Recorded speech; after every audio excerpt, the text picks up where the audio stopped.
Good morning, students. Today we are going to discuss a new chapter. புதுசா ஒரு chapter பார்க்க போகிறோம். We have completed light. So before that, உங்களுக்கு வந்து connection game தான் தெரியும், ரைட்? கனெக்ஷன் கேம்னா என்னது? நான் கொஞ்சம் ஹிண்ட்ஸ் கொடுத்துருப்பாங்க, அதில் காமனான விஷயத்தை நம்ம ஐடென்டிஃபை பண்ணணும். So look at the screen. இங்கே வந்து 4 ஹிண்ட்ஸ் கொடுத்துருக்கேன்.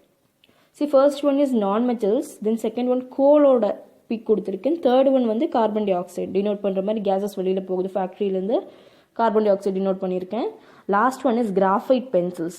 ஸோ இதில் எல்லாத்துலேயுமே காமனான ஒரு விஷயம் இருக்குது. Okay, it's an element. ஒரு எலமெண்ட் வந்து இதில் எல்லாத்துலேயுமே காமனாக இருக்குது. ஸோ என்ன அது? That is carbon. எப்படி கார்பன் இதில் லிங்க் ஆகுது பார்க்கலாமா? So carbon is a non metal. So அதான் ஃபர்ஸ்ட் நான் மெட்டல்ஸ் கொடுத்துருக்கேன். செகண்ட் ஒன் வந்து கோல் எதனால் கொடுத்தேன் அப்படின்னா, கோலோட கான்ஸ்டியூவன்ஸில் கார்பன் ஃபார்ம்ஸ் இம்பார்ட்டண்ட்டான கான்ஸ்டியூவன்ட் தான் கார்பன். தேர்ட் ஒன் வந்து கார்பன் டை ஆக்சைடு. இந்த கேஸ் வெளியில் போகுது, carbon dioxide. So carbon டை ஆக்சைடில் என்ன இருக்குது? கார்பன் இருக்குது. So last one is graphite pencils. So graphite is a form of carbon. So அதுலேயுமே கார்பன் பென்சில்ஸ்னு வேணால் சொல்லலாம். ஸோ கிராஃபைட் பென்சில்ஸில் என்ன இருக்குது? கார்பன் இருக்குது. ஸோ இந்த 4 ஹிண்ட்லேயுமே இருக்கிற காமனான விஷயம் என்னது? Nothing but carbon. Okay, so it's a non-metal, it's a important constituent in coal. Third one, it is there in carbon dioxide. Carbon dioxide component. Last one is graphite pencil. அதுலேயும் carbon இருக்குது. So நாம் என்ன so this unit we are going to learn about carbon and its compounds. Okay, so introduction of carbon. Carbon is one of the most important non-metallic element. So elements வந்து 3 categoriesல பிரிச்சிருப்பாங்க: metals, non-metals and metalloids. So carbon வந்து first year சொன்ன எந்த category? It is a non-metal. யார் name பண்ணாரு கார்பனை? ஆண்டன் லவோய்சியர் அப்படிங்கிறவர் கார்பனை name பண்ணியிருக்காரு. From the Latin word carbo meaning coal. Okay, so எதனால் கோல்? நான் ஆல்ரெடி சொன்னேன், கோலில் இருக்கிற கான்ஸ்டியூன்ஸில் இம்பார்ட்டன்ட் கான்ஸ்டியூன்ட் வந்து carbon. Okay, so that's why he named so. Next வந்து coal is a fossil fuel developed from prolonged decomposition of buried plants and animals. So it is clear that all forms contain carbon. So coal na என்னது? So it's like a fossil fuel. Okay, fossil fuel எப்படி develop ஆகும்? Decomposed plant and animal wastes இருந்து தான் என்ன develop ஆகுது? Fossil fuel. So coal is also a fossil fuel. So decomposed plant and animals means கண்டிப்பாக அந்த plants and அனிமல்ஸோட பாடியில் carbon இருந்தால் மட்டும்தான் டீகம்போஸ் ஆகும்போது அது வந்து கன்வெர்ட் ஆகும், ரைட்? ஸோ இதனால் என்ன நமக்கு தெரியுது? நம்ம ஏர்த்தில் இருக்க எல்லா லைஃப் ஃபார்ம்ஸ்லேயுமே கார்பன் இருக்குது. ஸோ நெக்ஸ்ட் வந்து earth crust contain only 0.32% of carbon இந்த ஃபார்ம் ஆஃப் மினரல்ஸ். அதாவது இந்த கார்பன் வந்து மினரல் ஃபார்மில், இந்த கோல், கார்பனேட்ஸ், இந்த மாதிரி மினரல்ஸ் ஃபார்ம்ஸில் இருக்கிறது வந்து 0.032%. தென் 0.03% வந்து அட்மாஸ்பியரில் கார்பன் டை ஆக்சைடாக இது இருக்குது. So this is the constitution of carbon in our earth surface. Next வந்து carbon compounds have a immense importance in everyday life. So இதை வாசிக்கும் போது நமக்கு தெரியுது, they are very important in our daily life. So இதுதான் இந்த big தான் கார்பனோட big. Okay, carbon வந்து டிஃப்ரெண்ட் ஃபார்ம்ஸில் இருக்குது. we'll discuss that later. So next வந்து carbon is present in our muscles, bones, organs, blood and other components of living matter. So already சொன்னேன், fossil fuelsல கார்பன் இருக்குது, அதாவது dead and decayed particles. So கண்டிப்பாக நம்ம பாடியிலையும் சரி, நம்ம போன்ஸ்லேயும் சரி, ஆர்கன், பிளட் எல்லாத்துலேயுமே கார்பன் கண்டென்ட் இருக்குது. Large number of things we use in our daily life are made of carbon compounds. நம்ம டெய்லி யூஸ் பண்ணுற பல விஷயங்களில் கார்பன் இருக்குது. ஃபார் எக்ஸாம்பிள் பென்சில், கிராஃபைட் வந்து form of carbon. So pencil it's very important to us, right? So அந்த daily லைஃப்பில் use பண்ணுற பல காம்போனன்ட்ஸ்லேயும் கார்பன் இருக்குது. நெக்ஸ்ட் ஒன் என்னது? Without carbon there is no possibility for life. So நம்ம அந்த கார்பன் இல்லாமல் existence of plants and animals அப்படிங்கிறது it's very difficult. It's very important part. So it's very difficult to live without these carbon components. So இதனால என்ன சொல்றாங்க? Carbon chemistry is also called as living chemistry, right? So எல்லா living organismலையுமே carbon ஒரு important part hold பண்ணுது. That is why carbon chemistry is also called as living chemistry. So next வந்து discovery of carbon. Discovery of carbon நிறைய incidents இருக்குது. Will see one by one. Okay, so இங்கே என்ன சொல்லியிருக்காங்க? Carbon has been known since ancient times in the form of soot, charcoal, graphite, diamonds. So ancient cultures did not realise of course that these substances were different forms of same elements. Since ancient டைம்லேருந்து charcoal, then graphite, diamond இது எல்லாமே யூஸில் இருக்குது. But due to the technical development, people later identified this, அதாவது இந்த scientific டெவலப்மெண்ட்னால later தான் இது எல்லாமே ஒரே எலமெண்டோட டிஃப்ரெண்ட் ஃபார்ம்ஸ் அப்படின்னு ஐடென்டிஃபை பண்ணாங்க. ஸோ இதை ஐடென்டிஃபை பண்ணுறதுக்கு முன்னாடியே ஏன்ஷியன்ட் டைம்ஸ்லேருந்து என்ன மக்கள் வந்து சார்கோல் யூஸ் பண்ணியிருக்காங்க, கிராஃபைட் யூஸ் பண்ணியிருக்காங்க, தென் diamond யூஸ் பண்ணியிருக்காங்க. But later on they identify that they are the same elements different forms. So next என்ன ஆகுது பாருங்கள். In 1772, French scientist Antoine Lavoisier pooled resources with other chemists to buy a diamond which they placed in a closed jar. So Antoine Lavoisier என்ன பண்ணுறாரு, a group of chemistோட சேர்ந்து வந்து இவர் ஒரு டைமண்டை வாங்குறாரு. டைமண்டை வாங்கிட்டு இது வந்து இவர் ஒரு ஜாரில் வைக்கிறாரு. ஸோ ஜாரில் வச்சதுக்கப்புறம் ஒரு வெயிட் வந்து நோட் பண்ணுறாரு. So they focused that the sun rays on the diamond with a remarkable giant magnifying glass and saw the diamond burn and disappear. Next இவங்க என்ன பண்ணுறாங்க, அந்த கிளாஸில் இருக்கிற டைமண்டுக்கு மேலே ஒரு மேக்னிஃபிஷன் கிளாஸ் யூஸ் பண்ணி ரொம்ப பவர்ஃபுல்லான கிளாஸ் யூஸ் பண்ணி சன் ரேஸை வந்து ஃபோக்கஸ் பண்ணுறாரு. ஸோ கொஞ்ச நேரத்துக்கு அப்புறம் என்ன ஆகுது, டைமண்ட் வந்து பேர்ன் ஆகி டிசப்பியர் ஆகுது. So Lavoisier noted that the overall weight of the jar was unchanged and that it when burned the diamond had combined with oxygen to form carbon dioxide. So wait வந்து இவர் already check பண்ணியிருக்காரு, right. So இப்போ என்ன ஆகுது, before burning வந்து check பண்ண வெயிட்டும் after burning check பண்ண வெயிட்டும் சேமாக இருக்குது. என்ன ஆகுது அப்படின்னா, இந்த டைமண்ட் பேர்ன் ஆகும்போது இது என்ன மாறுது, carbon. Because diamond is a form of carbon. கார்பனாக மாறி கார்பன் என்ன ஆகுது, கார்பனும் அந்த ஜாருக்குள்ளார இருக்கிற ஆக்சிஜனும் சேர்ந்து கார்பன் டை ஆக்சைடு ஃபார்ம் ஆகுது. ஸோ வெயிட் என்ன ஆகுதுங்க, டேலி ஆகுது. Hence he concluded that diamond and charcoal were made of the same element carbon. So அவர் என்ன கன்க்ளூட் பண்ணுறாரு, டைமண்ட் சார்கோல் எல்லாமே they are of different forms of the same element carbon. So Lavoisier வந்து diamond வாங்கி ஒரு ஜாருக்குள்ளே வைக்கிறாரு, ஒரு கிளாஸ் யூஸ் பண்ணி பேர்ன் பண்ணுறாரு. What happens, it combines with oxygen to form carbon dioxide. Next, in 1799, Swedish scientist Carl Scheele showed that graphite also burned to form carbon dioxide. So Lavoisier என்ன பண்ணாரு, the diamond burn பண்ணி carbon di oxide ஆகுதுன்னு சொன்னார். So இவர் என்ன சொல்கிறாரு, ஸ்கீலி என்ன சொல்கிறாரு, graphite also burns to form carbon dioxide அப்படிங்கிறாரு. Then later in 1796, English chemist Smithson Tennant established that diamond is pure carbon and not a compound of carbon. And it burned to form only carbon dioxide. So இவர் என்ன சொல்றாரு, diamond is a purest form of carbon. அது வந்து கார்பனோட compound கிடையாது, pure carbon. It burns to form carbon dioxide அப்படின்னு சொல்றாரு. தென் he also proved that equal weights of charcoal and diamonds were burned, they produce same amount of carbon dioxide. Tennant இன்னொன்று என்ன சொல்லியிருக்க prove பண்ணியிருக்காரு, அவர் வந்து equal weight of ஒரு same வெயிட்டில் வந்து டைமண்டை எடுத்திருக்காரு, கார்பன் இந்த சார்கோலை எடுத்திருக்காரு. ரெண்டையும் பேர்ன் பண்ணி பார்க்கும்போது same amount of carbon dioxide produce ஆகுது. அதையும் வந்து இவர் ப்ரூவ் பண்ணியிருக்காரு. So all these info what எல்லாருமே என்ன சொல்கிறாங்க, டிஃப்ரெண்ட் எக்ஸ்பெரிமெண்ட்ஸாக இருந்தாலும் எல்லாரும் என்ன சொல்கிறாங்கன்னா, charcoal, graphite, diamond, all these are different forms of carbon. Pure carbon ஓட different forms தான் graphite, then what, charcoal, then diamond. இதை தான் இவங்க ப்ரூவ் பண்ணியிருக்காங்க.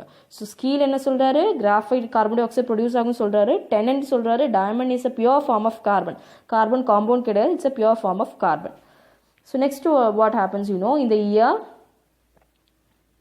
1855 பெஞ்சமின் ப்ரோடி இவர் என்ன பண்ணுறாரு, கார்பன்லேருந்து பியூர் கிராஃபைட்டை வந்து ப்ரொடியூஸ் பண்ணுறாரு.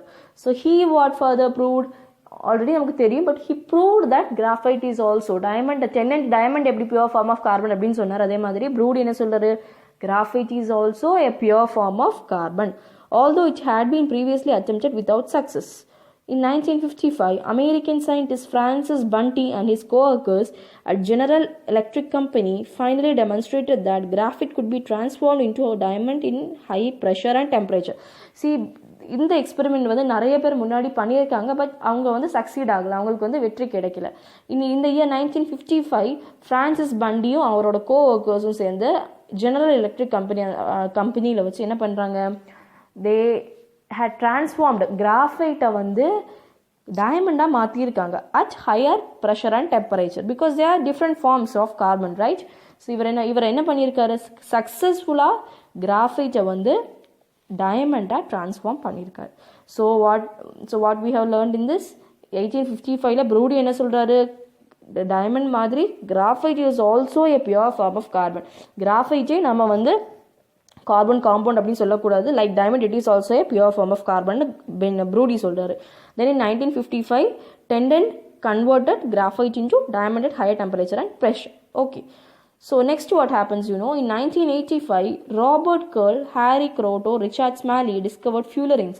See, fullerenes வந்து another form of carbon. 1985 தான் டிஸ்கவர் பண்ணியிருக்காங்க. Okay, it's a new form of carbon. இதில் என்ன ஆகுன்னா சாசர் பால் கேம் இருக்குது, நீங்கள் வந்து கூகுள் பண்ணி பாருங்கள் சாசர் கேம். அந்த சாசர் பால் மாதிரி கார்பன் ஆட்டம்ஸ் அரேஞ்சாக இருக்கும், அதுதான் ஃபியூலரின். நெக்ஸ்ட் ஒன் வந்து graphene. Graphene actually it consist of a single layer of carbon atom. இதில் வந்து மல்டிபிள் லேயர்ஸ் கிடையாது, ஒரே லேயரில் தான் அரேஞ்ச்மெண்ட் எப்படி இருக்கும், ஹெக்ஸகனல் ஷேப்பில் இருக்குது. Hexagon in the sense 6 sided ஃபிகரை தான் ஹெக்ஸகன் அப்படின்னு சொல்கிறோம். ஸோ 6 சைடட் ஃபிகர் ஷேப்பில் வந்து அரேஞ்ச் பண்ணி வச்சுருப்பாங்க. கிராஃபின்ஸ் டிஸ்கவரி வாஸ் ஆக்சுவலி அனௌன்ஸ்ட் இந்த இயர். எந்த இயரில் அனௌன்ஸ் பண்ணியிருக்காங்க கிராஃபினை? 2004 பை காட்சியா நோவோசெல்வோ. நெக்ஸ்ட் வந்து ஆண்ட்ரி ஜெம். இவங்க 2 பேரும் சேர்ந்து தான் கிராஃபினோட டிஸ்கவரி வந்து அனௌன்ஸ் பண்ணியிருக்காங்க. They used adhesive tape to detach a single layer of atoms from graphite to produce new allotrope. If these layers were stacked upon each other, graphite would be the result. So இந்த layer single கிராஃபின் layers வந்து அட்டாச்சாக இருந்துச்சுன்னா என்ன form ஆகும்? Graphite வந்து form ஆகும். So இதுதான் கார்பனோட discovery. So from Antoine Lavoisier till this graphene, கார்பனை பற்றி ஸ்டடீஸ் வந்து கண்டினியூ ஆகிட்டே இருக்குது. ஸோ ஒவ்வொருத்தவங்களும் டிஃப்ரெண்ட் எக்ஸ்பெரிமெண்ட்ஸ் பண்ணாலும் இவங்க எல்லாம் எதை தான் கடைசியில் இன்ஃபர் பண்ணியிருக்காங்க? டைமண்ட், கிராஃபைட், சார்கோல், ஃபியூலரின் எல்லாமே different forms of carbon. Next வந்து compounds of carbon. So carbon compounds என்னலாம், இது வரைக்கும் பியூர் ஃபார்ம் ஆஃப் கார்பன் பார்த்தோம். நெக்ஸ்ட் வந்து கார்பன் காம்பவுண்ட்ஸ் என்னன்னு பார்க்க போகிறோம். ஸோ இந்த early 19th century, Berzelius classified carbon into organic compound and inorganic carbon compounds. So these are the 2 types of carbon compounds, organic and inorganic. First one வந்து organic carbon compounds. See, these are the compounds of carbon obtained from living organism, from plants and animals. So living organismத்தில் இருந்து கிடைக்கிற compounds தான் organic carbon compounds. Example வந்து starch, cellulose, ethanol, இதெல்லாமே இதோட examples. So carbon compounds that R obtained from living organisms. Living organisms obviously it is plants and animals, right? So plants, animals மாதிரி living ஆர்கானிசத்தில் கிடைக்கிறது தான் organic compounds. Then organic carbon compounds contain carbon connected with other elements like oxygen, hydrogen, nitrogen. Okay, so இந்த organic காம்பவுண்ட்ஸில் எப்போவுமே carbon வந்து தனியாக பியூராக கிடைக்காது. I already told you, right? So இதில் வந்து they will be mixed up with hydrogen, oxygen, இந்த மாதிரி கேஸஸோட சேர்ந்து தான் இந்த ஆர்கானிக் காம்பவுண்ட்ஸில் கார்பன் இருக்கும். Thus, depending upon the nature of elements and the way which they are connected with carbon, there are various classes of organic compounds such as hydrocarbons, alcohols and ketones. So other எலிமெண்ட்ஸோட connect ஆகிற அந்த வே அடிப்படையாக வச்சு there are different classes of organic compounds, aldehydes, alcohols, இந்த மாதிரி different classes of ketones, carboxylic acids, amino acids, இந்த மாதிரி different forms of organic compounds இருக்குது. So organic compounds of carbon வந்து எப்போவுமே ஏதாவது ஒரு எலமெண்ட்ஸ் கூட லிங்க்டாக இருக்கும். ஆக்சிஜன், ஹைட்ரஜன் இந்த மாதிரி எலமெண்ட்ஸ் கூட லிங்க்டாக இருக்கும். ஸோ இது எப்படி லிங்க் ஆகுதோ அதை பேஸ் பண்ணி இதை வந்து டிஃப்ரெண்ட் கேட்டகரைஸ் பண்ணியிருக்காங்க. They are hydrocarbon, alcohols, aldehydes, ketones, etcetera. So look at this powder. இது என்னது? Starch powder. ஸோ ஸ்டார்ச் என்னது? எதோட எக்ஸாம்பிள்? ஆர்கானிக் கார்பன் காம்பவுண்டோட எக்ஸாம்பிள். ஸ்டார்ச், செல்லுலோஸ் இது எல்லாமே ஆர்கானிக் கார்பன் காம்பவுண்ட்ஸோட எக்ஸாம்பிள்ஸ். செகண்ட் ஒன் வந்து inorganic. So just opposite to organic compounds. ஆர்கானிக்னா லிவிங்னா, கண்டிப்பாக இன்ஆர்கானிக்னா non living matter. So the carbon compounds obtained from non living matter are called as what? Inorganic carbon compounds. Example வந்து carbon dioxide, calcium carbonate, carbon monoxide, இது எல்லாமே தான் inorganic carbon காம்பவுண்ட்ஸோட examples. So they are just opposite to each other. ஆர்கானிக்னா living matter, இன்ஆர்கானிக்னா என்னது? Non living matter. So inorganic compounds as compared to organic compounds, the number of inorganic carbon compounds are limited. See, normally நம்ம சரௌண்டிங்ஸில் வந்து இன்ஆர்கானிக்கை compare பண்ணும்போது organic தான் அதிகமாக இருக்கும். Okay, so they R limited, comparatively they are limited. Okay, so next, among them oxides, carbides, sulfides, cyanides, carbonates, bicarbonates are major classes. So அங்கே என்னெல்லாம் சொன்னோம்? alcohols, aldehydes, ketones, carboxylic acids அந்த மாதிரி சொன்னோம். ஸோ இங்கே வந்து எந்த கேட்டகரைஸ் பண்ணியிருக்காங்க? they are categorized as oxides, carbonates, then monooxides, sulfides, bicarbonates, etc. Okay, so example என்ன சொல்லலாம்? oxides, right? So carbon dioxide is an example for inorganic carbon compound. Okay, so இதுதான் கார்பன் காம்பவுண்ட்ஸோட classification. So what we have learn today?